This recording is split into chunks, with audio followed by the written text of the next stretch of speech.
Losing 1. St. Luke at Julico, mag-iayos pang beses para sa kanilang pareho. Kontrurado. Pero para sa akin, panalo tayo lahat sa laban yun. Kontrurado, 4-1, mag-iayos tayo lahat para kay St. Luke. Clarity versus Plasma, mag-iayos pang beses para sa kanilang pareho. Kontrurado, 5-0, mag-iayos tayo lahat para kay Plasma.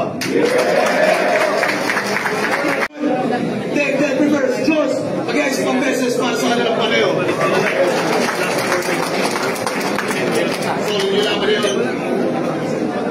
Kontrurado, 3-2, mag-iayos tayo lahat para kay Dave Denver. Sonic 21, Sensei vs. Casper, mag-iayos pang beses para sa kanilang pareho. Sorry, nilaman na yun. Kontrurado, 5-0, mag-iayos tayo lahat para kay Sensei.